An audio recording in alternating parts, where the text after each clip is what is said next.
نحمده ونصلي على رسوله الكريم اما بعد فاعوذ بالله من الشيطان الرجيم بسم الله الرحمن الرحيم سيقول السفهاء من الناس ما ولاهم عن قبلتهم التي كانوا عليها قل لله المشرق والمغرب يهدي من يشاء الى صراط مستقيم صدق اللہ العظیم۔ اب یہ تحویل قبلہ کا مضمون براہ راست آ رہا ہے۔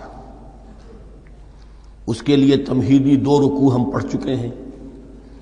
حضرت ابراہیم کا تذکرہ جو معمار ہیں بیت اللہ کے، ابو الانبیاء ہیں، امام الناس ہیں، انہی کی ایک نسل بنی اسرائیل ہے، انہی کی ایک نسل بنی اسماعیل ہے۔ ان کا دین کیا تھا، اس کی بنیاد کیا تھی، انہوں نے اور خود ان کے پوتے حضرت یعقوب نے اپنی اولاد کو کس بات کی وصیت کی تھی، اب وہ اولاد مختلف پگڈنڈیوں پر چل کر کہاں کہاں پہنچ چکی ہے، یہ سارا پس منظر ہے اصل میں اس تحویل قبلہ کے لیے۔ اور تحویل قبلہ پر پورے 2 رکوع آ رہے ہیں۔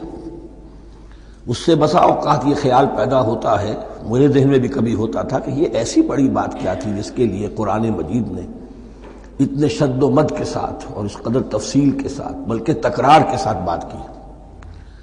تو اصل میں اس کو یوں سمجھیے کہ ایک خاص مذہبی ذہنیت ہوتی ہے، اور وہ مذہبی ذہنیت یہ ہوتی ہے کہ اعمال کے ظاہر پر ان کی توجہ زیادہ مرکوز ہو جاتی ہے، اعمال کی جو روح ہے زیادہ اس کی طرف توجہ نہیں ہوتی۔ عوام الناس کا معاملہ یہی ہو جاتا ہے، ظواہر پر، رسومات پر، جو ظاہری شکلیں ہیں ان کی اہمیت، جو اصل دین ہے، روح دین ہے، جو مقاصد دین ہیں، ان کی طرف توجہ نہیں ہوتی۔ نتیجہ یہ ہوتا ہے کہ ظاہر میں ذرا سا فرق انہیں بہت محسوس ہوتا ہے، ذرا سا فرق ہو گیا، کسی نے رفع یدین کر لیا، قیامت آ گئی، معلوم ہوا یہ کوئی اور ہی آ گیا ہماری مسجد میں، یہ کون ہے؟ کسی نے آمین ذرا اونچا کہہ دیا، پھر قیامت آ گئی۔ یہ ساری چیزیں جو یہ خاص ایک ذہنیت ہوتی ہے۔ اس ذہنیت کے پس منظر میں یہ مسئلہ چھوٹا نہیں تھا۔ ایک تو یہ کہ جو قبائلی اور قومی پس منظر تھا اس کے حوالے سے سمجھیے، مکے میں جو لوگ ایمان لائے، ظاہر بات ہے ان سب کو عقیدت تھی خانہ کعبہ کے ساتھ، خود حضور کو تھی۔ آپ روتے ہوئے نکلے ہیں اور آپ نے یہ فرمایا تھا کہ اے کعبہ مجھے تجھ سے بڑی محبت ہے، لیکن تیرے یہاں کے رہنے والے مجھے یہاں رہنے نہیں دیتے۔ پھر یہ کہ وہ جو عقیدت اور محبت تھی وہ تمام مسلمانوں کے دلوں میں بھی تھی۔ مدینے میں آ کر آپ نے رخ بدل دیا۔ جب تک مکے میں تھے معلوم ہوتا ہے کہ حضور جب کھڑے ہوتے تھے نماز کے لیے ہے کافی، تو آپ اس طرح کھڑے ہوتے تھے کہ بیک وقت استقبال قبلتین ہو جاتا تھا، یعنی جو جنوبی دیوار ہے، ایک طرف وہ کونا ہے جس میں حجر اسود ہے، اور دوسری طرف وہ یمانی ہے، رکن یمانی جو یمن کی طرف ہے، جو جنوب مغرب کی طرف ہے، جنوب کی طرف ہے۔ ادھر کوئی شخص کھڑا ہوگا اور وہیں پر انہی کے درمیان جو ہے جب طواف کیا جاتا ہے تو دعا مانگی جاتی ہے، ربنا آتنا فی الدنیا حسنۃ وفی الآخرۃ حسنۃ وقنا عذاب النار۔ باقی پورے طواف میں آپ جو چاہیں دعا مانگے، لیکن یہاں یہ دعا ہے خاص۔ اب اگر کوئی شخص ادھر کھڑا ہو کر نماز پڑھ رہا ہے تو کعبہ تو سامنے ہے ہی، ٹھیک سیدھ میں یروشلم بھی ہے، تو استقبال القبلتین ایک ہی وقت میں 2 قبلوں کی طرف رخ ہو گیا۔ مدینے میں آ کر معاملہ بدل گیا، مدینہ درمیان میں ہے، مکہ مکرمہ اس کے جنوب میں ہے اور یروشلم اس کے شمال میں ہے۔ اب جنوب کی طرف رخ کریں گے تو پیٹھ ہوگی یروشلم کی طرف، یروشلم کی طرف رخ کریں گے تو پیٹھ ہوگی کعبے کی طرف۔ اس میں امتحان ہو گیا ان لوگوں کا جو ایمان لائے تھے کہ آیا وہ محمد الرسول اللہ صلی اللہ علیہ وسلم کے فرمان کی پیروی کرتے ہیں یا اپنی پرانی عقیدتوں اور اپنی پرانی جو روایات ہیں ان کو زیادہ اہمیت دیتے ہیں۔ اللہ کا شکر ہے جو لوگ مکے سے آئے تھے ان کی اتنی تربیت ہو چکی تھی کہ ان میں سے کسی کے لیے کوئی مسئلہ پیدا نہیں ہوا۔ اقبال کا وہ مصرع پھر سنا رہا ہوں، بمصطفیٰ برساں خیش را کے دی ہموست اگر بہو نہ رسیدی تمام بولا بیست۔ حالانکہ قرآن مجید میں کہیں منقول نہیں ہے کہ اللہ نے حکم دیا تھا، ہو سکتا ہے اللہ نے حضور کو وحی خفی کے ذریعے سے حکم دیا ہو، لیکن وحی جلی میں کہیں نہیں ہے کہ آپ کو حکم دیا گیا ہو کہ اب یروشلم کی طرف رخ کر کے نماز پڑھیے. یہ امتحان ہو گیا کہ رسول کا اتباع کتنا کچھ ہے. اب جب یہ حکم آیا، اب امتحان ہو گیا جو مدینے میں رہنے والے جو ایمان لائے تھے ان کا، اس لیے کہ یہاں یہودی بھی تھے، بعض ان میں سے ایمان لائے. عبداللہ ابن سلام رضی اللہ تعالیٰ عنہ تھے، ان کو علماء میں سے تھے. لیکن جو اور دوسرے لوگ تھے وہ بھی زیر اثر تھے یہود کے علماء کے، ان کے دل میں بھی یروشلم کی عظمت تھی. اب جب انہیں رخ کرنا پڑا تو یہ ان کے ایمان کا امتحان ہو گیا. تو یہ بڑا امتحان تھا اس میں کہ جو سب کے لیے مثمر تھا.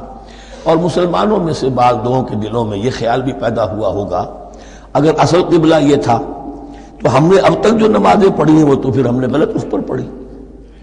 ہماری اتنی سالوں کی، کسی کو ایمان لائے ہوئے 10 برس ہو گئے، ہماری ان نمازوں کا کیا بنے گا؟ وہ نمازیں ضائع ہو گئیں تو نماز تو ایمان کا رکن رکین ہے، تو بڑی تشویش پیدا ہو گئی. اس کے ساتھ ہی ایک مسئلہ یہ پیدا ہوا سیاسی اعتبار سے کہ یہود اب تک تو یہ سمجھ رہے تھے کہ حضور نے اور مسلمانوں نے ہمارا قبلہ اختیار کر لیا ہے، تو گویا کہ ہمارے کیمپ فالوورز ہیں، ہمارا تو انہوں نے اتباع کیا ہے، لہذا ہمیں کوئی خاص اندیشہ نہیں ان کی طرف سے. لیکن اب جب قبلہ بدل گیا تو ان کے کان کھڑے ہو گئے کہ یہ تو پھر کوئی نئی اب ملت ہے اور نئی امت کی تشکیل ہو رہی ہے، لہذا ان کی طرف سے مخالفت جو تھی اس کے اندر شدت زیادہ پیدا ہو گئی. یہ سارے مضامین تھے کہ جو یہاں پر زیر بحث آ رہے ہیں. سَيَقُولُ السُّفَهَاءُ مِنَ النَّاسِ، بہت غیر معمولی ہے اس کا آغاز ہی اس آیت کا. ان قریب کہیں گے لوگوں میں سے احمق اور بے وقوف لوگ، ما وَلَّاهُمْ عَنْ قِبْلَتِهِمُ الَّتِي كَانُوا عَلَيْهَا، کس چیز نے پھیر دیا انہیں اس قبلے سے کہ جس پر یہ تھے. یعنی یہ 16 مہینے نماز پڑھی ہے بیت المقدس کی طرف رخ کر کے، یروشلم کی طرف، اب کس چیز نے پھیر دیا انہیں؟ قُلْ لِلَّهِ الْمَشْرِقُ وَالْمَغْرِبُ، دیکھیے وہی الفاظ جو 14ویں رکوع میں آئے تھے جو تمہید بن رہے تھے. کہہ دیجئے کہ اللہ ہی کے لیے ہے مشرق اور مغرب. گویا کہ شمال اور جنوب، مشرق و مغرب، شمال و جنوب، محاورے میں مشرق و مغرب زیادہ استعمال ہوتا ہے، سب اللہ کے ہیں، اللہ کسی سمت میں محدود نہیں ہے. یہدی من یشاء الی صراط مستقیم، وہ جس کو چاہتا ہے سیدھے راستے کی طرف ہدایت دے دیتا ہے. وَكَذَلِكَ جَعَلْنَاكُمْ، اب یہ خاص بات کہی جا رہی ہے، اے مسلمانوں تم اس تحویل قبلہ کو معمولی بات نہ سمجھو. یہ علامت ہے اس بات کی کہ اب تمہیں وہ حیثیت حاصل ہو گئی. وَكَذَلِكَ جَعَلْنَاكُمْ أُمَّةً وَسَطًا لِتَكُونُوا شُهَدَاءَ عَلَى النَّاسِ وَيَكُونَ الرَّسُولُ عَلَيْكُمْ شَهِيدًا. اب تمہارا فرض منصبی یہ ہے کہ رسول نے جس دین کی گواہی تم پر دی ہے اپنے عمل سے، اپنے قول سے، اسی دین کی گواہی تمہیں دینی ہے اپنے قول سے اور اپنے عمل سے پوری نوع انسانی پر. اب تم لنک بن گئے ہو. اب تک نبوت کا سلسلہ جاری تھا، ایک نبی کی تعلیم ختم ہوئی، بگڑ گئی، تحریف ہو گئی، غائب ہو گئی، دوسرا نبی آ گیا، پھر کچھ تیسرا آ گیا، چلے آ رہے. لہذا ہر دور کے اندر اب وہ جو معاملہ تھا تسلسل کے ساتھ چل رہا تھا، اب یہاں نبوت ختم ہو رہی ہے محمد رسول اللہ صلی اللہ علیہ وسلم پر، تو نوع انسانی تو ختم نہیں ہو رہی، ابھی قیامت تو نہیں آئی ہے. اب آگے لوگوں کو تبلیغ کرنا، ان تک دین پہنچانا، ان پر حجت قائم کرنا، ان کا احقاق حق پر ابطال باطل کا فریضہ سر انجام دینا، یہ کون کرے گا؟ تو پہلے تو ہمیشہ اللہ کی طرف سے وہی جبریل لائے اور نبی کے پاس آ گئے، نبی نے لوگوں کو سکھا دیا. اب یہ کہ اللہ سے جبریل لائے محمد کے پاس، محمد نے سکھایا تمہیں، اور تمہیں سکھانا ہے پوری نوع انسانی کو، تو تم اب وہ درمیانی لنک ہو. وَكَذَلِكَ جَعَلْنَاكُمْ أُمَّةً وَسَطًا لِتَكُونُوا شُهَدَاءَ عَلَى النَّاسِ وَيَكُونَ الرَّسُولُ عَلَيْكُمْ شَهِيدًا. یہ مضمون زیادہ کھلے گا چل کر سورہ حج کی آخری آیات میں. اسی طرح سے مراد یہ کہ تحویل قبلہ ایک مظہر ہے اس کا. اس سے اب تم اپنی ذمہ داریوں کا اندازہ کرو، صرف خوشیاں نہ مناؤ، جشن نہ مناؤ، بلکہ یہ کہ یہ ایک بہت بڑی ذمہ داری کا بوجھ ہے جو تم پر آ گیا. کبھی ہم نے اپنے بندے محمد کے کاندھوں پر جب یہ بوجھ رکھا تھا تو ان سے بھی کہا تھا صلی اللہ علیہ وسلم، انا سنلقی علیک قولا ثقیلا، اے نبی ہم آپ پر ایک بھاری بات ڈالنے والے ہیں. وہی بھاری بات بہت بڑے پیمانے پر اب تمہارے کندھوں پر آ گئی ہے. وَكَذَلِكَ جَعَلْنَاكُمْ أُمَّةً وَسَطًا لِتَكُونُوا شُهَدَاءَ عَلَى النَّاسِ وَيَكُونَ الرَّسُولُ عَلَيْكُمْ شَهِيدًا وَمَا جَعَلْنَا الْقِبْلَةَ الَّتِي كُنْتَ عَلَيْهَا اور ہم نے نہیں قرار دیا تھا اس قبلے کو جس پر کہ اے نبی آپ پہلے تھے. یعنی یہ دو طرح کی بات ہو سکتی ہے، وہی خفی سے اللہ نے فرمایا ہو کہ اے محمد اب کچھ عرصے کے لیے یروشلم کی طرف رخ کر کے نماز پڑھو، وہی جلی میں نہیں ہے. اور یہ بھی ہو سکتا ہے یہ حضور کا اجتہاد ہو اور اسے اللہ نے قبول فرما لیا. دونوں باتوں کا امکان موجود ہے. حضور کے اجتہاد پر اگر اللہ کی طرف سے نفی نہ آئے تو وہ گویا اللہ کی طرف سے. وما جعلنا القبلة التي كنت عليها إلا لنعلم من يتبع الرسول ممن ينقلب على عقبيه. اور نہیں ٹھہرایا تھا ہم نے اس قبلے کو جس پر کہ آپ رہے ہیں مگر یہ جاننے کے لیے کہ کون ہے، یہ ظاہر کرنے کے لیے کہ کون ہے کہ جو اتباع کرتے ہیں رسول کا صلی اللہ علیہ وسلم، اور وہ کون ہے کہ جو اپنی ایڑیوں کے بل لوٹ جاتے ہیں. یعنی مدینے میں آ کر اگر کوئی مکے کا مسلمان کہتا صاحب یہ قبلہ مجھے قبول نہیں ہے، وہ واپس ہو جاتا. ایسا ہوا نہیں. اور اب جب مکے کی طرف رخ ہو گیا ہے تو کوئی انصار میں سے، کوئی مدینے میں جو ایمان لائے ان میں سے کسی نے کہا کہ ٹھیک ہے جی ہمارا قبلہ وہ تھا، اب آپ نے اپنا قبلہ بدل دیا، آپ کا راستہ اور ہمارا راستہ اور. نہیں، وہ تمام کے تمام مسلمان ان آزمائشوں میں کامیاب ہوئے. وَإِن كَانَتْ لَكَبِيرَةً إِلَّا عَلَى الَّذِينَ هَدَى اللَّهُ. اور واقعہ یہ ہے، یقیناً یہ بہت بڑی بات تھی. اس طرح قبلے کے اندر تبدیلی قبول کر لینا آسان بات نہیں ہوتی، بڑا حساس مسئلہ ہوتا ہے، مگر ان کے لیے کہ جن کو اللہ نے ہدایت دی. وَمَا كَانَ اللَّهُ لِيُضِيعَ إِيمَانَكُمْ. اور اللہ ہرگز تمہارے ایمان کو ضائع کرنے والا نہیں ہے. ایمان سے یہاں مراد نماز جو ہے الصلاۃ عماد الدین. وہ جو تشویش ہو گئی تھی کہ ہماری ان نمازوں کا کیا بنے گا جو ہم نے 16 مہینے پڑھی ہیں بیت المقدس کی طرف رخ کر کے. وَمَا كَانَ اللَّهُ لِيُضِيعَ إِيمَانَكُمْ. اس وقت وہ حکم تھا رسول کا، وہ اللہ کے ہاں مقبول ہے. اس وقت یہ حکم ہے جو تمہیں رسول کی معرفت مل رہا ہے، اب تم اس کی پیروی کرو. ان اللہ بالناس لرؤوف الرحیم. یقیناً اللہ تعالیٰ تو انسانوں کے حق میں بہت ہی شفیق ہے اور بہت ہی رحیم ہے. قد نرى تقلب وجهك في السماء. معلوم ہوتا ہے خود حضور کو انتظار تھا اس فیصلے کا، اور معلوم ہوتا ہے کہ آپ پر بھی شاخ گزر رہا تھا یہ وقفہ کہ جس میں نماز پڑھتے ہوئے پیٹھ ہو رہی تھی بیت اللہ کی طرف.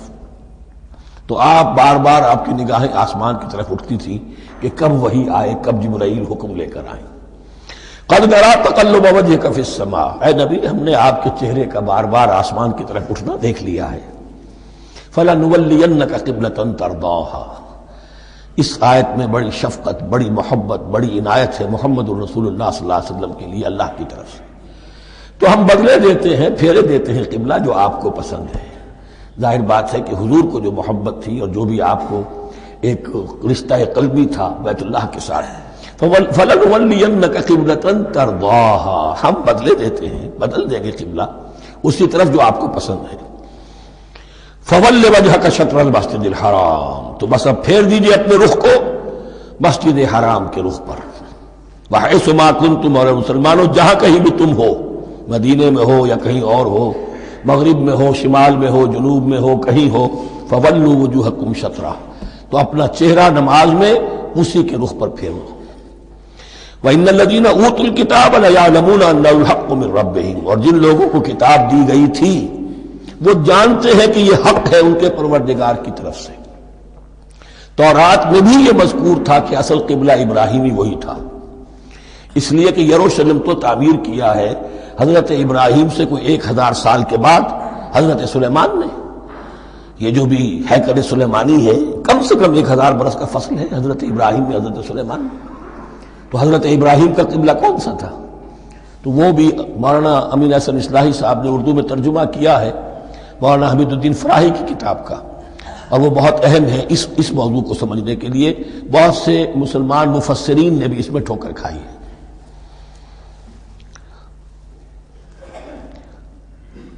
ان الذين اوتوا الكتاب ليعلمون انه الحق من ربهم وما الله بغافل عما يعملون. اور اللہ غافل نہیں ہے اس سے کہ جو وہ کر رہے ہیں. ولئن اتيت الذين اوتوا الكتاب بكل آية ما تبعوا قبلتك. اے نبی آپ ان اہل کتاب کو اگر تمام دلائل بھی دے دیں گے، تمام نشانیاں بھی دکھا دیں گے، تب بھی یہ آپ کے قبلے کی پیروی نہیں کریں گے. وما انت بتابع قبلتهم. اور نہ ہی اب آپ پیروی کرنے والے ہیں ان کے قبلے کی. یہ تو لکم دینکم ولی دین والا معاملہ ہو گیا. وما بعضهم بتابع قبلۃ بعض، حد یہ ہے کہ یہ خود جو ہے آپس میں ایک دوسرے کے قبلے کی پیروی نہیں کرتے. یعنی نصارہ اور یہود اگرچہ یروشلم سب کا قبلہ ہے، لیکن عین یروشلم میں جا کر جو یہودی ہیں وہ مغربی گوشے کو اختیار کرتے تھے، مغرب کی طرف رخ کرتے تھے ہیکل سلیمانی میں، اور جو نصارہ ہے وہ مشرق کی طرف. اس لیے کہ حضرت مریم سلام علیہا نے جو اعتکاف کیا تھا مکاناً شرقیہ، وہ جو مکان تھا ان کا جہاں اعتکاف تھا، جہاں فرشتہ ان کے پاس آیا ہے، وہ ہیکل کے کسی شرقی گوشے میں تھا. تو انہوں نے عیسائیوں نے اسی کو اپنا شرقی گوشے کو قبلہ بنا لیا. وما ولئن اتبعت اهواءهم، اور اے نبی اگر بالفرض آپ نے ان کی خواہشات کی پیروی کی، من بعد ما جاءك من العلم، اس کے بعد کہ آپ کے پاس العلم صحیح علم آ چکا ہے، انك اذا لمن الظالمین، تو آپ بھی پھر ظلم کرنے والوں میں سے ہو جائیں گے معاذ اللہ. الذین آتیناہم الکتاب یعرفونہ کما یعرفون ابناءہم، جن لوگوں کو ہم نے کتاب دی یعنی تورات اور انجیل کے جو صحیح ماننے والے ہیں، یہ نکتہ یہاں نوٹ کر لیجئے، تورات اور انجیل کے ماننے والوں میں سے غلط کاروں کے لیے مجہول کا صیغہ آتا ہے، اوتوا الکتابہ، جنہیں کتاب دی گئی تھی، اور جو ان میں سے ٹھیک تھے صحیح رخ پر تھے ان کے لیے معروف کا صیغہ ہوتا ہے جنہیں کتاب ہم نے دی تھی. یہ انداز جو ہے معروف اور مجہول کا، یہ آپ دیکھیں گے کہ فرق ہوگا. جہاں ان کی کسی غلط بات کا تذکرہ ہوگا الذین اوتوا الکتاب، اور جہاں اچھی بات کا تو وہاں یہ کہ جو آتیناہم الکتاب. الذین آتیناہم الکتاب یعرفونہ کما یعرفون ابناءہم، وہ ایسے ہی پہچانتے ہیں اس کو. ہو کی ضمیر قبلے کی طرف بھی ہے، اور ہو کی ضمیر محمد الرسول اللہ کی طرف بھی ہے، ہو کی ضمیر قرآن کی طرف بھی ہے. ایسے پہچانتے ہیں جیسے اپنے بیٹوں کو. وَإِنَّ فَرِيقًا مِّنْهُمْ، اور یقیناً ان میں سے ایک گروہ وہ ہے لَيَكْتُمُونَ الْحَقَّ وَهُمْ يَعْلَمُونَ، جو جانتے بوجھتے حق کو چھپاتے ہیں. الحق من ربک، یہ حق ہے آپ کے رب کی طرف سے. فَلَا تَكُونَنَّ مِنَ الْمُمْتَرِينَ، تو آپ ہرگز نہ بنے شک کرنے والوں میں. یہ حضور سے خطاب ہو رہا ہے، اور حضور کی وساطت سے اصل میں ہر مسلمان سے خطاب ہو رہا ہے. یہ بات ان سے کہی جا رہی ہے کہ اس میں کوئی شک اپنے پاس بتانے دو، یہ تو حق ہے تمہارے پروردگار کی طرف سے. وَلِكُلٍّ وِجْهَةٌ هُوَ مُوَلِّيهَا، ہر ایک کے لیے ہم نے ایک رخ معین کر دیا جس کی طرف کہ وہ رخ کرتا ہے. فَاسْتَبِقُوا الْخَيْرَاتِ، تو مسلمانوں تمہارے لیے ایک رخ تو ہم نے معین کر دیا بیت اللہ کا. ایک باطنی رخ کیا ہے؟ نیکیوں میں ایک دوسرے سے آگے بڑھنے کی کوشش کرو. ایک ہے ظاہر، نماز کا ظاہر ہے، آپ نے قبلے کی طرف رخ کر لیا ہے، آپ نے وضو کیا ہے. ایک نماز کا باطن ہے، خشوع ہے، خضوع ہے، حضور قلب حاصل ہے، دقت ہے، معلوم ہے کس کے سامنے حاضری ہے. اسی طریقے سے قبلہ ایک تو یہ ہے جو کہ کعبہ ہے، بیت اللہ ہے، ایک یہ فاستبقوا الخیرات، تم ہر نیکی کے اندر ایک دوسرے سے آگے بڑھنے کی کوشش کرو. اینما تکونوا یاتی بکم اللہ جمیعا، جہاں کہیں بھی ہوگے اللہ تم سب کو لے آئے گا، جمع کر دے گا. ان اللہ علی کل شیء قدیر، یقینا اللہ تعالی ہر چیز پر قادر ہے. ومن حیث خرجت فول وجهک شطر المسجد الحرام، اور جدھر سے بھی آپ کا نکلنا ہو، کہیں سفر کریں، کہیں بھی جائیں، تو آپ اپنا رخ پھیر دیجئے مسجد حرام کی طرف. وَإِنَّهُ لَلْحَقُّ مِن رَبِّكَ، اور یہ یقیناً حق ہے آپ کے رب کی طرف سے. وَمَا اللَّهُ بِغَافِلٍ عَمَّا تَعْمَلُونَ، اور اللہ غافل نہیں اس سے کہ جو تم کر رہے ہو. یہاں بظاہر جو ہے کلام حضور سے ہے، اصل میں مسلمانوں سے خطاب ہے بواسطہ محمد صلی اللہ علیہ وسلم. وَمِنْ حَيْثُ خَرَجْتَ فَوَلِّ وَجْهَكَ شَطْرَ الْمَسْجِدِ الْحَرَامِ وَحَيْثُ مَا كُنْتُمْ فَوَلُّوا وُجُوهَكُمْ شَطْرَهُ، اور دیکھو جہاں بھی تم نکلو اپنا رخ کرو مسجد حرام کی طرف. امریکہ میں جاؤ تب بھی رخ ہوگا مسجد حرام کی طرف، روس میں جاؤ رخ تمہارا ہوگا مسجد حرام کی طرف. وَحَيْثُ مَا كُنْتُمْ، اور اے مسلمانوں جہاں کہیں بھی تم ہو، فَوَلُّوا وُجُوهَكُمْ شَطْرَهُ، تو اپنے چہروں کو پھیر دو اسی کے رخ پر. لِأَلَّا يَكُونَ لِلنَّاسِ عَلَيْكُمْ حُجَّةٌ، تاکہ نہ رہے لوگوں کے پاس تمہارے خلاف کوئی دلیل. اب اس بات کو سمجھ لیجئے کہ چونکہ تورات میں لکھا ہوا تھا کہ نبی آخر الزمان کا قبلہ کعبہ ہوگا، اگر حضور یہ قبلہ اختیار نہ کرتے تو علماء یہود حجت قائم کرتے مسلمانوں پر کہ دیکھو تورات میں تو یہ لکھا ہے اور انہوں نے وہ اختیار نہیں کیا. تو یہ گویا کہ ان کے اوپر اتمام حجت بھی ہو رہا ہے اور قطع عذر بھی ہو رہا ہے، ان کی حجت کی جڑ بھی کٹ رہی ہے. الا الذين ظلموا منهم، سوائے ان میں سے ان کے جو ظالم ہیں، اعتراض کرنے کے لیے لاکھ انہوں نے پھر بھی ہیلے بہانے بنائی لینے ہیں. فلا تخشوهم، تو اے مسلمانوں ان سے نہ ڈرو، واخشونی، مجھ سے ڈرو. وَلِأُتِمَّ نِعْمَتِي عَلَيْكُمْ، اور یہ جو تحویل قبلہ ہوئی ہے اور محمد الرسول اللہ صلی اللہ علیہ وسلم کی بعثت کی بنیاد پر ایک نئی امت کو شکل دی جا رہی ہے اور اسے اب امامت الناس سے سرفراز کیا جا رہا ہے، وراثت ابراہیمی اب اسے منتقل ہو گئی ہے، یہ اس لیے ہے وَلِأُتِمَّ نِعْمَتِي عَلَيْكُمْ، اپنی نعمت میں تم پر اس کا اتمام فرما دوں، مکمل کر دوں، وَلَعَلَّكُمْ تَهْتَدُونَ، اور تاکہ تم ہدایت یافتہ بن جاؤ۔ کما ارسلنا فیکم رسولا، جیسے کہ ہم نے بھیج دیا ہے تم میں ایک رسول۔ اب یہ دعا ابراہیم و اسماعیل یاد کر لیجئے، ربنا وبعث فیہم رسولا منہم یتلو علیہم آیاتک ویعلمہم الکتاب والحکمۃ ویزکیہم۔ اب گویا کہ وہاں تو دعا تھی اور یہ 3000 سال کے بعد اس دعا کا ظہور ہو رہا ہے بعثت محمدی کی شکل میں۔ کما ارسلنا فیکم رسولا منکم، جیسے کہ ہم نے بھیج دیا ہے تم میں رسول اپنا، تم ہی میں سے، یتلو علیکم آیاتنا، وہ تلاوت کرتا ہے تم پر ہماری آیات، ویزکیکم، تمہیں پاک کرتا ہے، تزکیہ کرتا ہے تمہارا، ویعلمکم الکتاب والحکمہ، اور تمہیں تعلیم دیتا ہے کتاب و حکمت کی، ویعلمکم ما لم تکونوا تعلمون، اور تمہیں تعلیم دے رہا ہے ان چیزوں کی جو تمہیں معلوم نہیں تھی۔ یہاں ایک نکتہ بڑا اہم ہے، حضرت ابراہیم اور اسماعیل کی دعا میں جو ترتیب تھی یہاں اللہ نے اس کو بدل دیا ہے۔ وہاں کیا تھا؟ تلاوت آیات، تعلیم کتاب و حکمت، پھر تزکیہ۔ یہاں کیا ہے؟ تلاوت آیات، پھر تزکیہ، پھر تعلیم کتاب و حکمت۔ اب ظاہر بات ہے کہ حضرت ابراہیم حضرت اسماعیل نے جو بات کہی وہ بھی غلط تو نہیں ہو سکتی، لیکن ہم یہ کہہ سکتے ہیں کہ اس کی امپرووڈ فارم یہ ہے جو اللہ تعالیٰ کی طرف سے دی گئی، اس لیے کہ تزکیہ مقدم ہے۔ اگر نیت صحیح نہیں ہے تو تعلیم کتاب و حکمت مفید نہیں ہوگی بلکہ گمراہی میں اضافہ ہوگا۔ نیت کج ہے تو گمراہی بڑھتی چلی جائے گی، اور تزکیہ کا حاصل کیا ہے؟ نیت درست ہو جائے، اخلاص، نحن لہ مخلصون۔ اگر یہ نہیں ہے تو جتنا پڑھو گے، جتنے بڑے عالم ہوگے، شیطان بھی بن سکتے ہو۔ بڑے بڑے فتنے عالموں نے اٹھائے ہیں۔ یہ جو دین اکبری تھا یا دین الہی تھا، اکبر کے تو باپ دادا کو کبھی خیال نہیں آ سکتا تھا اس کا۔ یہ پٹی پڑھانے والے کون تھے؟ ابو الفضل اور فیضی جیسے علماء، بہت بڑے علماء۔ اسی طرح غلام احمد قادیانی، اس کو اصل میں جو بھی پٹریاں پڑھائی ہیں وہ تو پڑھائی حکیم نور الدین نے، جو بہت بڑا عالم تھا، اہل حدیث عالم تھا۔ تو در حقیقت بہت بڑا عالم ہوگا، اگر اس کی کج ہو گئی نیت تو اتنا ہی بڑا فتنہ اٹھا دے گا۔ اس پہلو سے تزکیہ مقدم ہے، اور اس کا ثبوت یہ ہے، یہی مضمون سورہ آل عمران میں آیا، یہی مضمون پھر سورہ جمعہ میں آئے گا، وہاں بھی ترتیب یہی ہے۔ تینوں جگہ پر اللہ کی طرف سے ترتیب یہی ہے، یتلو علیکم آیاتنا ویزکیکم، تمہیں ہماری آیات پڑھ کر سنا رہا ہے اور تمہارا تزکیہ کرتا ہے، ویعلمکم الکتاب والحکمہ، اور اس تزکیے کے بعد پھر تعلیم کتاب و حکمت، ویعلمکم ما لم تکونوا تعلمون، اور تمہیں سکھا رہا ہے جو کچھ علم تمہیں حاصل نہیں تھا۔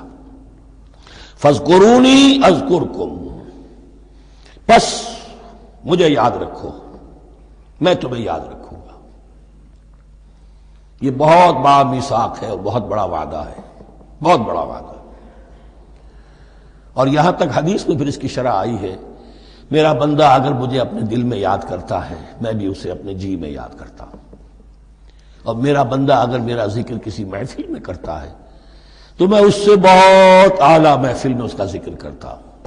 اس کی محفل تو بہت بلند و بالا ہے، ملائے اعلیٰ کی محفل ہے، فرشتے ملائکہ مقربین کی محفل ہے، خدا خود میرے محفل بود اندر لامکا خسرو، محمد سمع محفل بود شب جائے کہ من بودم۔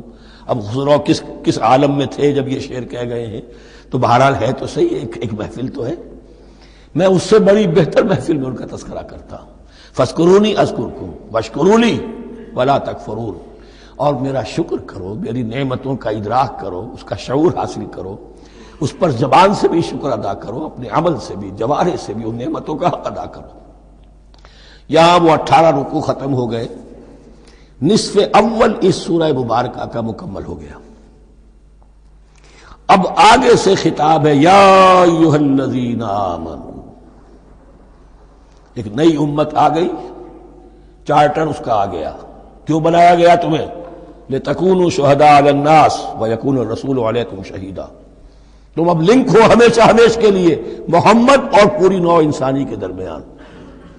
اسی لیے وہ حدیث بھی تو ہے جو علماء حق ہوتے ہیں ان کے بارے میں فرمایا علماء امتی کا انبیاء بنی اسرائیل، میری امت کے علماء کا مقام وہی ہے جو بنی اسرائیل کے علماء کا، اس لیے کہ اب نبوت تو ختم ہو گئی محمد پر صلی اللہ علیہ وسلم، لیکن یہ کتاب تو ہے، اس کا پہنچانا تو ہے، اس کو عام تو کرنا ہے، حجت تو قائم کرنی ہے، اور صرف تبلیغ سے نہیں عمل کر کے دکھانا ہے، وہ نظام قائم کر کے دکھانا ہے جو محمد عربی نے قائم کیا صلی اللہ علیہ وسلم، تب حجت قائم ہوگی۔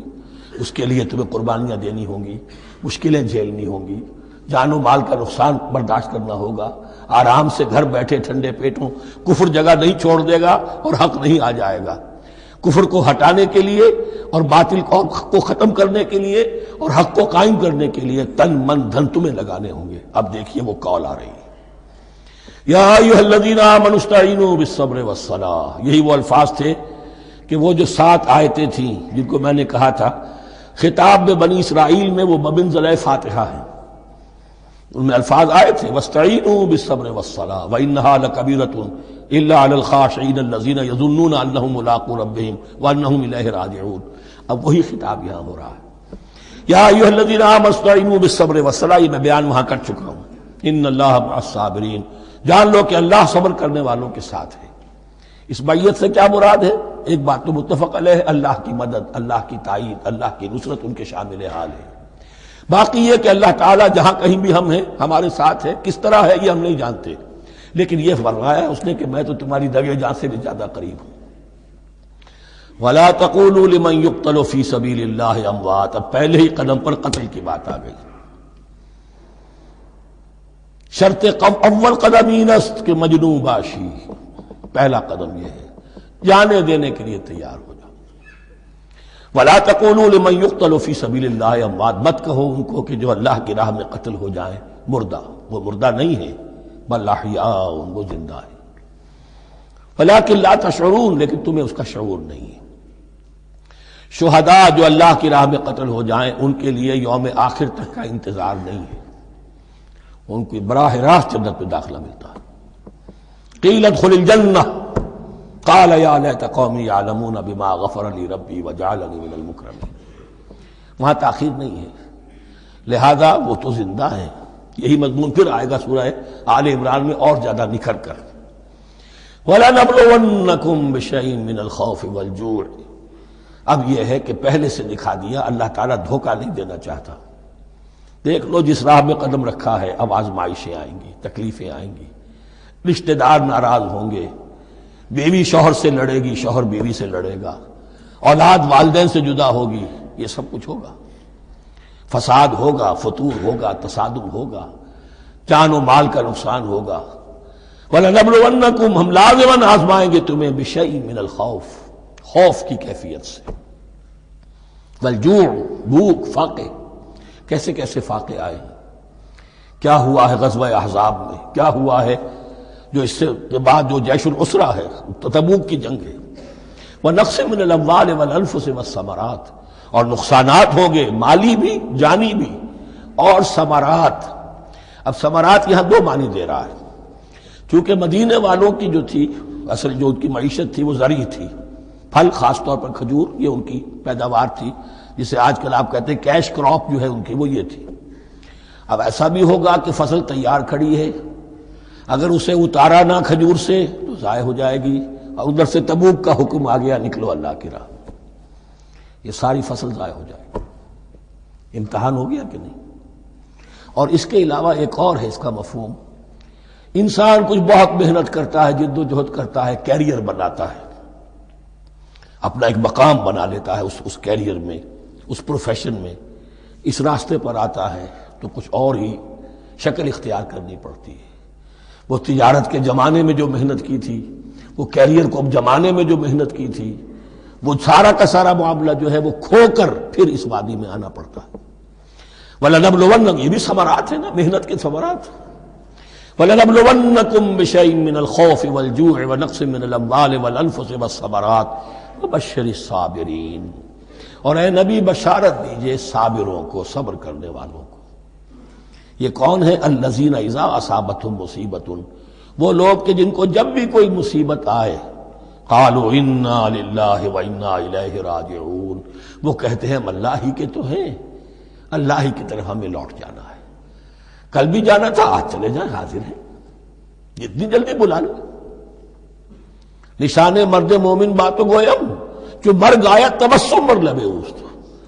مرد مومن کی تو نشانی یہی ہے کہ جب موت آئے تو مسرت کے ساتھ اس کے چہرے پر، اس کے ہونٹوں پر مسکراہٹ ہو. یہی جو میں نے کہا تھا لٹمس ٹیسٹ یہ ہے کہ بندہ مومن اس دنیا میں زیادہ رہنے کی خواہش نہیں کر سکتا. لائف از اے لائبلٹی، جو لمحہ آ رہا ہے اس کا حساب دینا ہوگا.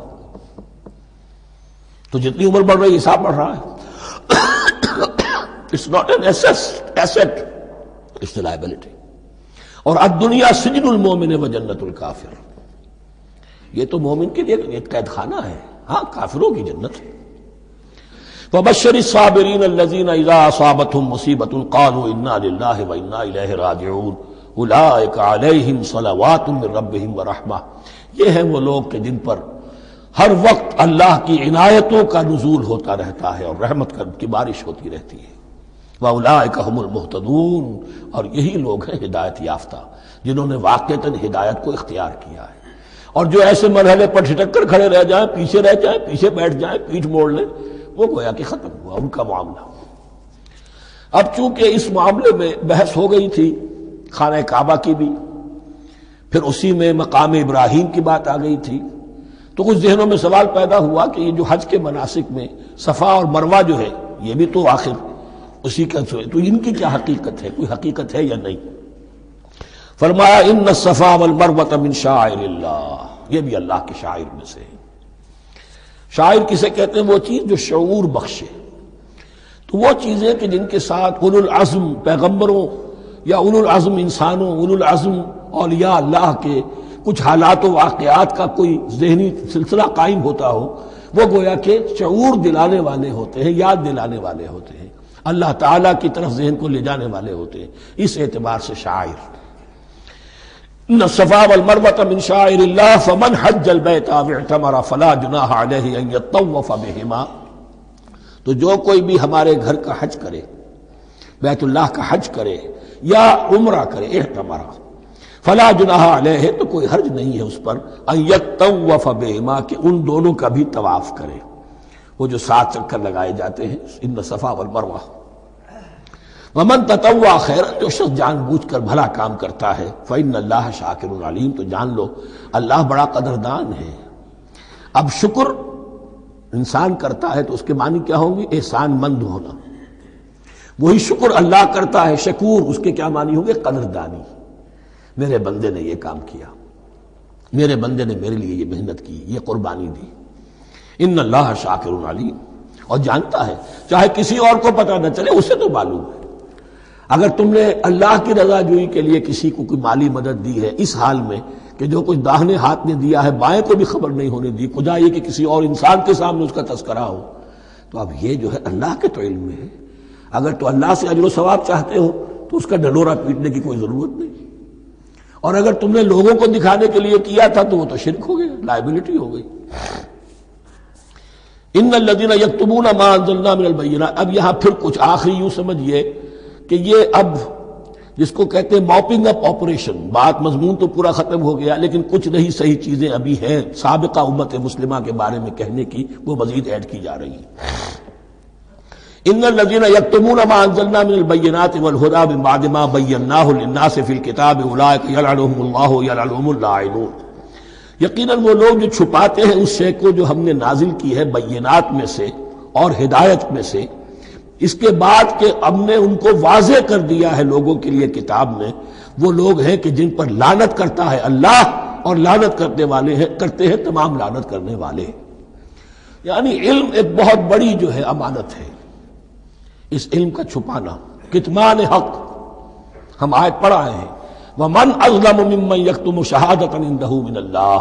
اگر اللہ کی طرف سے کوئی گواہی کسی کے پاس ہے وہ اسے چھپا لے تو اس سے بڑا ظالم کون ہوگا. اب انہی کی وضاحت ہو رہی ہے، کیسی کیسی کھلی شہادتیں تورات اور انجیل میں تھیں اور ان کو یہ چھپائے پھر رہے. ان الذين يكتمون ما انزلنا من البينات والهدى من بعد ما بيناه للناس في الكتاب اولئك يلعنهم الله ويلعنهم اللاعنون الا الذين تابوا واصلحوا وبينوا. سوائے ان کے کہ جو توبہ کریں، رجوع کریں اور اپنی اصلاح کر لیں اور اب واضح کریں وہ شے کہ جو انہوں نے چھپائی ہوئی تھی اسے ظاہر کریں. فَأُولَٰئِکَ أَتُوبُ عَلَیْہِم، تو ان کی توبہ میں قبول کروں گا اور ان کی طرف میں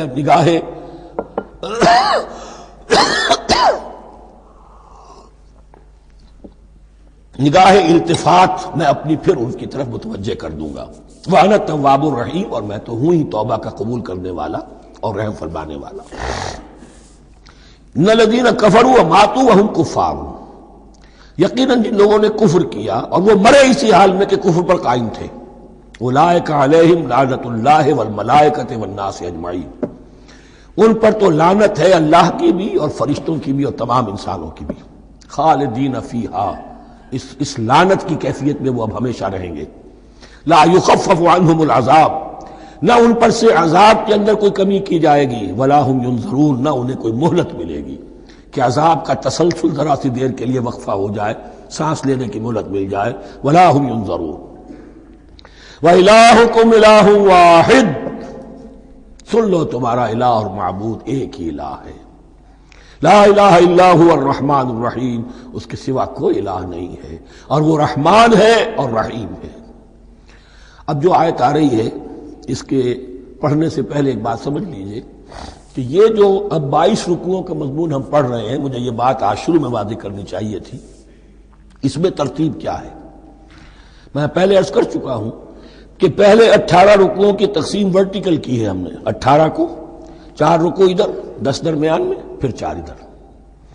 یہاں اب چلے گی ہاریزونٹل تقسیم، افقی تقسیم. اور اس کی بھی شکل کیا ہے کہ 4 مضامین ہیں کہ جو تانے بانے کے ساتھ بنے ہوئے ہیں، یا 4 لڑیاں ہیں مضمون کی کہ جن کو بٹ کر رسی بنا دیا گیا. وہ 4 مضامین کیا ہیں؟ مسلمانوں سے خطاب میں ان کے لیے عبادات اور احکام اور شرائع، یہ واجب ہے، یہ کرنا ہے، یہ حلال ہے، یہ حرام ہے، نماز فرض ہے، روزہ فرض ہے، وغیرہ وغیرہ. اور 2 لڑیاں جہاد، جہاد بالمال، جہاد بالنفس. جہاد بالنفس کی آخری انتہا قتال ہے، جہاں انسان نقد جان ہاتھ پر رکھ کر، ہتھیلی پر رکھ کر میدان میں حاضر ہو جاتا ہے. جو جنگ میں گیا اس نے اپنے آپ کو موت کے لیے پیش کر دیا، بچ کر آ جائے تو بونس ہے. اس اعتبار سے یہ 4 جڑیں. شریعت کو 2 حصوں میں تقسیم کیجئے، عبادات اور پھر بقیہ احکام شریعت، معاملات، جن میں خاص طور پر شوہر اور بیوی کا تعلق جو ہے وہ سب سے اہم ہے. تمدن انسانی کی بنیاد وہی ہے. لہذا اس صورت میں آپ دیکھیں گے تفصیلی احکام آئیں گے آئلی قوانین کے ضمن میں. دوسری طرف جہاد بالمال یعنی انفاق، اللہ کی راہ میں خرچ کرنا، اور جہاد بالنفس جس کی آخری منزل قتال. اب یہ 4 لڑیاں اس طرح سے ہیں، فرض کیجئے ایک لال لڑی ہے، ایک پیلی ہے، ایک نیلی ہے، ایک ہری ہے. ان کو بٹ دیا گیا ہے. جب ایک طرف سے دیکھیں گے تو کٹا پھٹا نظر آئے گا رنگ، لال نظر آیا، پھر پیلا نظر آیا، پھر نیلا نظر آیا، پھر ہرا، پھر لال، پھر نیلا، پھر پیلا، پھر ہرا. تو ایسا معلوم ہوگا جیسے کٹے پھٹے ہیں مضامین. لڑیاں کھول دیجئے، معلوم ہوگا ایک لڑی وہ بھی بڑی مسلسل ہے، جہاد بالمال کی. ایک لڑی ہے جہاد بالنفس یعنی قتال کی. ایک لڑی ہے جو عبادات کی. ایک لڑی ہے معاملات کی اور شریعت کے احکام کی. یہ 4 لڑیاں، اور یہ تانے بانے کی طرح بنی ہوئی ہیں، لیکن اسی بنتی میں بہت بڑے حسین پھول موجود ہیں. طویل آیات عظیم ترین آیات قرآن مجید کی، ان میں سے اب ایک آیت یہاں آ رہی ہے. اس کو میں نے عنوان دیا ہے آیت الآیات. ان فی خلق السماوات والارض واختلاف اللیل والنہار والفلک التي تجری فی البحر بما ينفع الناس وما انزل الله من السماء من ماء فاحيا به الارض بعد موتها وبث فيها من كل دابة وتصريف الرياح والسحاب المسخر بين السماء والارض لآيات لقوم يعقلون. اتنے فینومینا آف نیچر کسی ایک آیت میں جمع نہیں ہے قرآن میں. اللہ تعالیٰ تمام فینومینا آف نیچر کو اپنی آیتیں قرار دیتا ہے. آسمان اور زمین کی تخلیق، رات اور دن کا الٹ پھیر، مختلف جگہوں پر، اور یہ جو ستارے ہیں اور یہ جو بھی نباتات ہیں زمین کی، ان میں سے آیتیں ہی آیتیں. لیکن ان آیت الآیات کو جس طرح یہاں ایک آیت میں سمویا ہے، یہ حکمت کا ایک بہت بڑا پھول ہے، بہت بڑا پھول جو ان 4 لڑیوں کی بنتی کے اندر آ گیا ہے.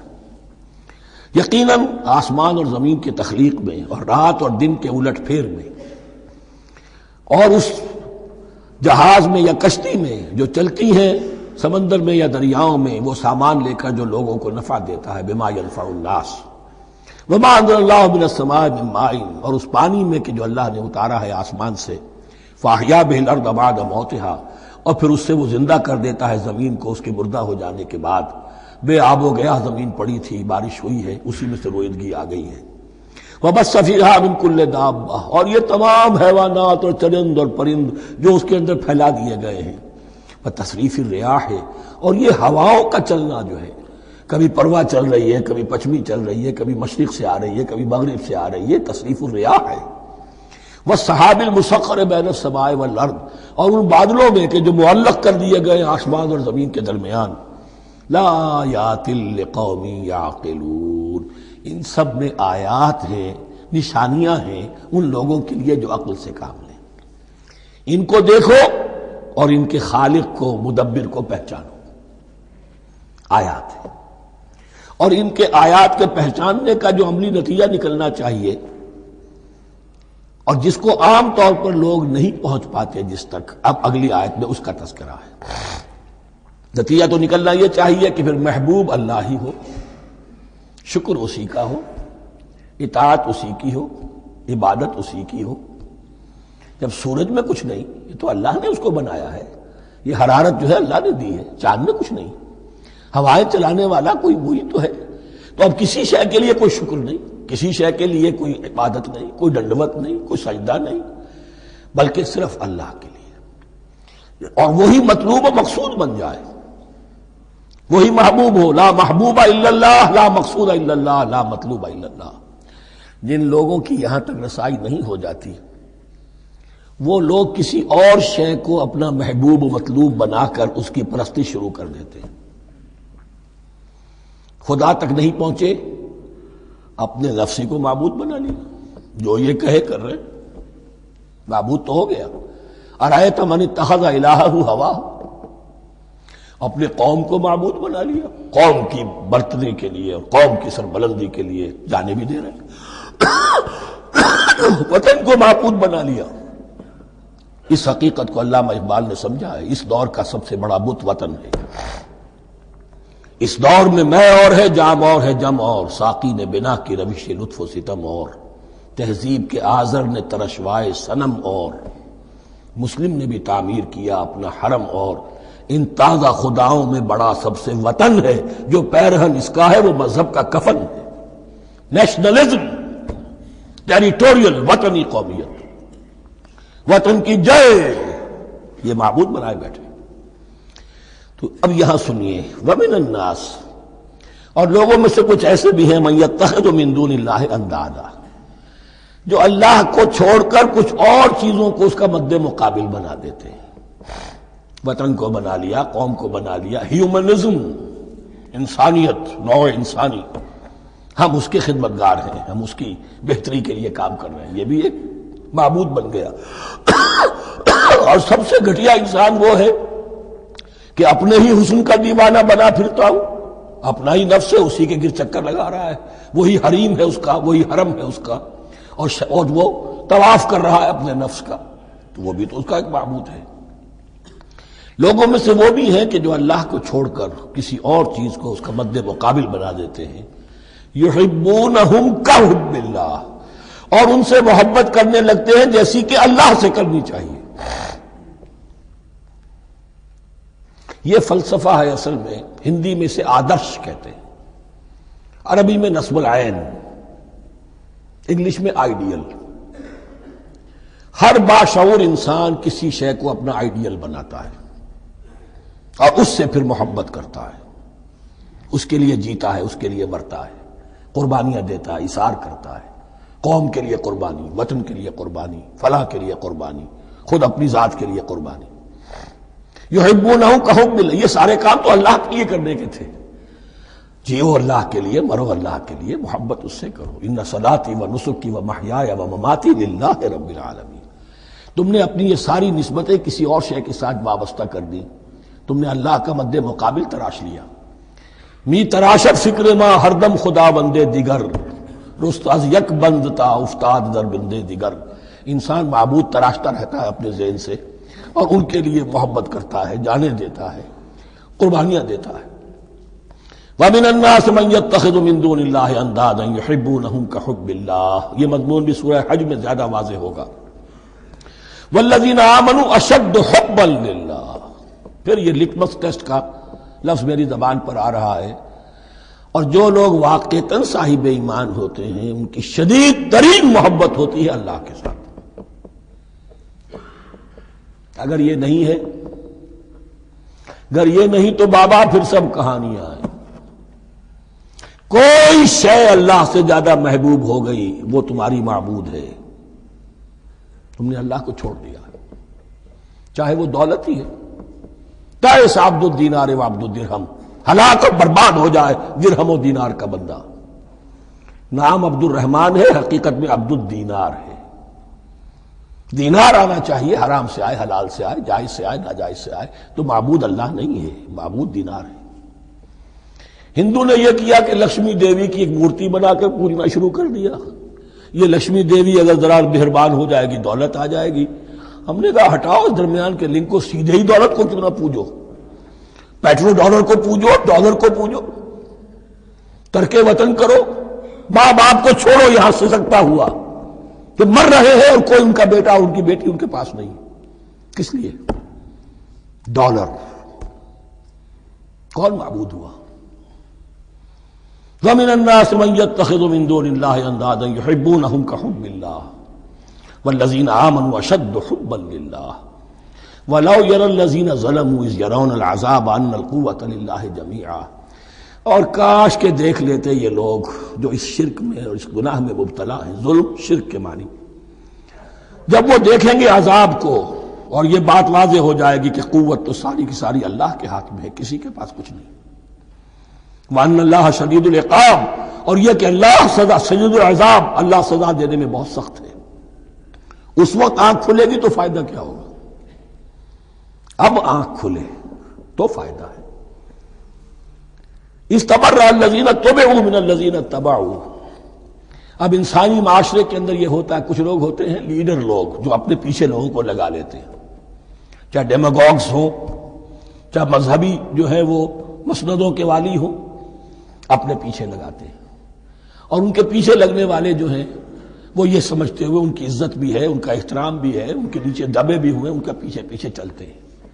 قیامت کے دن وہ تبرہ کریں گے کہ تم نے ہمیں مروایا، ہم تمہاری پیروی کرتے رہے، ہم نے سمجھا تم جو کہہ رہے ہو وہ ٹھیک ہے، ہم نے تمہیں اپنا لیڈر مانا۔ اب وہ اعلان برات کریں گے، اللہ ہمارا ان سے کوئی تعلق نہیں۔ استبرأ الذین اتبعوا، اور اس کے جواب میں پھر وہ کریں گے ہمارا تم سے کوئی تعلق نہیں۔ اس روز کے جن لوگوں کا اتباع کیا گیا تھا دنیا میں، لیڈر لوگ، وہ ان لوگوں سے جنہوں نے پیروی کی تھی ان سے تبرہ کریں گے۔ وَرَأَوُا الْعَذَابَ وَتَقَطَّعَتْ بِهِمُ الْأَسْبَابُ، اور وہ دیکھ لیں گے عذاب کو، نگاہوں کے سامنے جہنم آ جائے گی اور تمام رشتے منقطع ہو جائیں گے۔ یوم یفر المرء من اخیہ وامہ وابیہ وصاحبتہ وبنیہ لکل امرئ منہم یومئذ شأن یغنیہ یود المجرم لو یفتدی من عذاب یومئذ ببنیہ وصاحبتہ واخیہ وفصیلتہ التی تؤویہ ومن فی الارض جمیعا ثم ینجیہ۔ ہر انسان چاہے گا میرے باپ کو، بیٹے کو، بھائی کو، ماں کو، بیوی کو، اولاد کو، تمام انسانوں کو جھونک دو جہنم میں، خدا کے لیے کسی طرح مجھے بچا لو۔ تقطعت بہم الاسباب، سارے رشتے منقطع ہو جائیں گے، جن رشتوں کی وجہ سے حرام کو حلال اور حلال کو حرام کر رہے ہو، جن کی دلجوئی کے لیے حرام کی کمائی کرتے ہو، جن کی دلجوئی کے لیے دین کے راستے سے آگے نہیں بڑھ رہے ہو، دین کے راستے میں بیوی ناراض نہ ہو جائے، گھر والے ناراض نہ ہو جائیں، وتقطعت بهم الاسباب، یہ سارے رشتے یہیں تک کے لیے ختم ہو جائیں۔ وقال الذین اتبعوا، اور جو ان کے پیروکار تھے وہ کہیں گے لو ان لنا کرۃ، اگر کہیں ہمیں دنیا میں لوٹنا نصیب ہو جائے، فنتبرأ منہم کما تبرؤوا منا، تو ہم بھی ان سے اسی طرح برات کریں گے جیسے آج یہ ہم سے برات کر رہے ہیں۔ کذالک یریہم اللہ اعمالہم حسرات علیہم، اس طرح اللہ ان کو دکھائے گا ان کے اعمال حسرتیں بن جائیں گے۔ کاش کہ ہم نے سمجھا ہوتا، کاش کہ ہم نے ان کی پیروی نہ کی ہوتی، کاش کہ ہم نے ان کو اپنا لیڈر اور اپنا ہادی اور رہنما نہ مانا ہوتا۔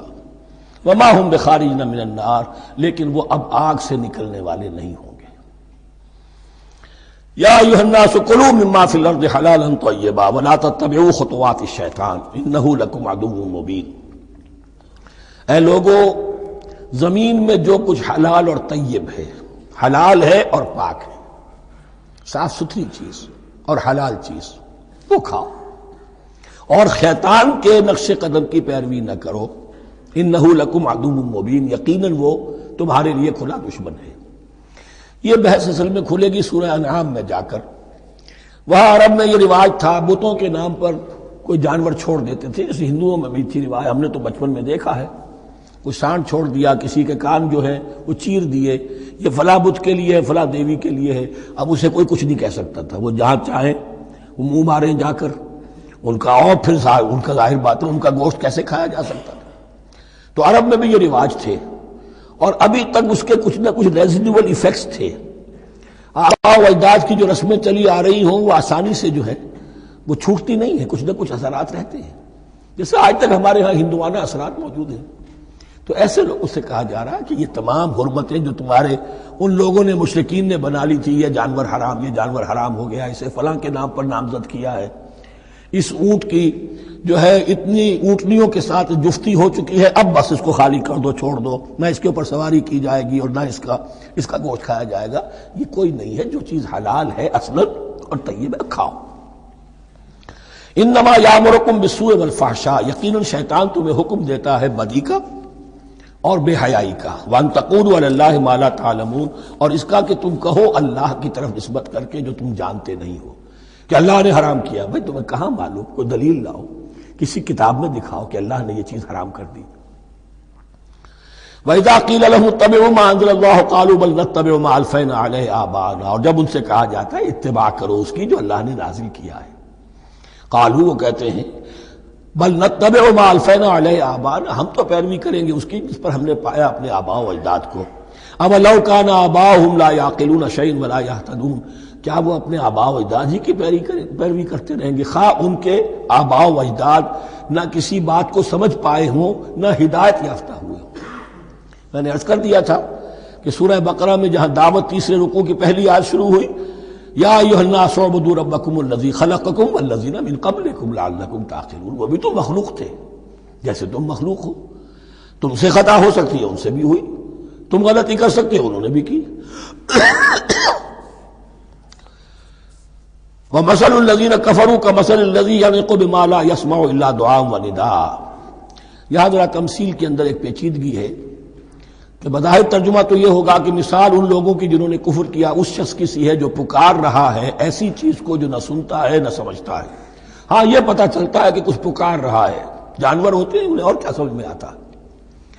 تو یہاں پہ اصل میں تمثیل میں مراد یہ ہے کہ حضور صلی اللہ علیہ وسلم اور مسلمان ان لوگوں کو جو سمجھانے کی کوشش کر رہے ہیں ان میں سے کچھ ایسے بھی ہیں کہ جو کچھ نہیں سمجھتے، دعا اور ندا تو ہے، صم بکم عمی فہم لا یعقلون، لیکن وہ بہرے بھی ہیں، گونگے بھی ہیں، اندھے بھی ہیں، وہ عقل سے کام نہیں لیتے۔ یا ایھا الذین آمنوا کلوا من طیبات ما رزقناکم، اے اہل ایمان کھاؤ ان تمام پاکیزہ چیزوں میں سے جو ہم نے تمہیں دی ہیں، واشکروا للہ، اللہ کا شکر ادا کرو، ان کنتم ایاہ تعبدون، اگر تم واقعتاً اسی کی عبادت کرنے والے ہو۔ جیسا کہ میں نے عرض کیا سورہ الانعام میں یہ ساری چیزیں آئیں گی بہت تفصیل سے۔ انما حرم علیکم المیتۃ والدم ولحم الخنزیر وما اہل بہ لغیر اللہ، بنیادی طور پر اللہ تعالیٰ نے وہ کھانے کے جو اہل عرب میں اس وقت رائج تھے ان میں سے 4 چیزوں کی حرمت کا اعلان کیا ہے، بار بار مکی صورتوں میں بار بار ہوا ہے اور یہاں پھر یہ مدنی صورت کے اندر گویا کہ آخری بار انما حرم علیکم، آخری بار نہیں بلکہ یہ پھر سورہ مائدہ میں پھر آئے گا مضمون، انما حرم علیکم المیتۃ، اللہ نے تم پر حرام کیا مردار کو، جو اپنی آپ موت مر گیا، ذبح نہیں کیا گیا، والدم، اور خون حرام ہے، نجس ہے۔ اسی لیے جو ذبح کرنے کا ہمارا طریقہ ہے وہ یہ ہے کہ صرف گردن کو کاٹا جائے تاکہ اس میں شریانے وغیرہ کٹ جائے اور اکثر جو ہے خون جسم کا نکل جائے۔ اگر جھٹکا کیا جائے جیسے سکھ کرتے تھے، ایک ہی تلوار کے وار سے گردن اڑا دی بکری کی، یا یہ کہ جیسے کہ یورپ وغیرہ میں ہوتا ہے، تو پھر وہ خون اندر رہ جاتا ہے جسم کے، اس کے اندر پھر وہ اینٹھن نہیں ہوتی اس حیوان کے جسم میں کہ جس سے خون جو ہے وہ باہر چلا جائے، تو وہ لحم الخنزیر، اور تیسری چیز ہے خنزیر کا گوشت، اور چوتھی چیز وما اہل بہ لغیر اللہ، اور وہ کہ جس پر پکارا گیا ہو کسی کا نام اللہ کے سوا۔ اب اس میں ایک چیز تو یہ ہے کہ جسی شے کو ذبح کرتے ہوئے کسی بت کا، کسی دیوی کا، کسی دیوتا کا تذکرہ کیا، وہ تو حرام مطلق ہو ہی گیا، اس کا گوشت کھانا حرام مطلق ہے۔ لیکن اسی کے تابع یہ ہوگا کسی بزرگ کا قرب حاصل کرنے کے لیے اس کے مزار پر لے جا کر وہاں ذبح کیا جا رہا ہے، پوچھیں گے تو ہم تو اللہ کے لیے ذبح کر رہے ہیں، تو اللہ کے لیے تو اپنے گھر میں بھی کر سکتے تھے ذبح، یہاں کیوں لائے ہو؟ اس کو تم نے کسی اعتبار سے اس صاحب قبر کا جو ہے اس کا تقرب حاصل کرنے کا ذریعہ بنایا۔ یہ چیزیں بھی اسی کی تابع ہو جائیں گی۔ اللہ کے لیے کرنا تو ہر جگہ کر سکتے ہو، ہم تو صرف ایصال ثواب کے لیے کر رہے ہیں، تو اپنے گھر میں بیٹھ کر کرو گے تو کیا ایصال ثواب نہیں ہو جائے گا؟ ٹھیک ہے اللہ، ہم یہ خرچ کر رہے ہیں، ہم نے یہ جانور ذبح کیا ہے تیرے لیے، اس کا ثواب جو ہے فلاں کو پہنچا دے۔ یہ ہے چار چیزیں بنیادی طور پر۔ فمن اضطر غیر باغ ولا عاد، ان میں بھی ایک رعایت ہے، اگر کوئی مضطر ہو گیا ہے، مجبور ہو گیا ہے، جان نکل رہی ہے اور کوئی شے کھانے کو نہیں، لیکن دو شرطیں پوری ہو، غیر باغ ولا عاد، وہ اس حرام کی طرف رغبت نہ رکھتا ہو، اور نہ جو ناگزیر حد ہے جان بچانے کی اس سے آگے بڑھے۔ صرف جان بچانے کے لیے مردار کا گوشت بھی کھا سکتا ہے، سور کا گوشت بھی کھا سکتا ہے، جو بھی چاہے، جان بچانے کے لیے یہ رک سکتے ہیں، لیکن اس شے کی طرف کوئی رغبت اور میلان طبیعت میں نہ ہو۔ یہ اللہ تو جانتا ہے، اگر تو معاملہ اس سے ہے تو اس سے تو چھپی ہوئی بات نہیں ہے، اور جتنا ناگزیر ہے جان بچانے کے لیے اس سے آگے نہ بڑھے۔ فلا اسم علیہ، ان دو شرطوں کے ساتھ جان بچانے کے لیے حرام چیز بھی کھائی جا سکتی ہے۔ ان اللہ غفور الرحیم، یقیناً اللہ غفور الرحیم ہے۔ ان الذین یکتمون ما انزل اللہ من الکتاب ویشترون بہ ثمنا قلیلا، یقیناً وہ لوگ جو چھپاتے ہیں اس کو جو اللہ نے نازل کیا ہے کتاب میں سے اور فروخت کرتے ہیں انہیں بہت حقیر سی قیمت پر، اولئک ما یاکلون فی بطونہم الا النار، یہ لوگ نہیں بھر رہے اپنے پیٹوں میں مگر آگ۔ ولا یکلمہم اللہ یوم القیامہ، اللہ ان سے کلام نہیں کرے گا قیامت کے دن۔ ولا یزکیہم، نہ انہیں پاک کرے گا۔ ولہم عذاب علیم، ان کے لیے دردناک عذاب ہے۔ اولئک الذین اشتروا الضلالۃ بالہدی، یہ ہیں وہ لوگ کہ جنہوں نے ہدایت دے کر ضلالت خرید لی ہے، والعذاب بالمغفرہ، اور مغفرت اللہ کی اپنے ہاتھ سے دے کر عذاب خرید لیا ہے۔ فما اصبرہم علی النار، تو کتنا ہے ان کا حوصلہ آگ کے لیے، بڑے صابر ہیں اس جہنم کی آگ کے لیے، کس طرح تیاری کر رہے ہیں۔ ذالک بان اللہ نزل الکتاب بالحق، یہ اس لیے کہ اللہ نے تو کتاب نازل کی حق کے ساتھ۔ وان الذین اختلفوا فی الکتاب لفی شقاق بعید، اور یقیناً جن لوگوں نے کتاب اور شریعت میں پھر یہ پگڈنڈیاں نکالی، اختلاف کی، وہ بڑی ہی دشمنی میں اور بڑی ہی شقاوت کے اندر مبتلا ہو گئے۔ بارک اللہ لی ولکم فی القرآن العظیم ونفعنی وإیاکم بالآیات والذکر الحکیم۔ اس کی روح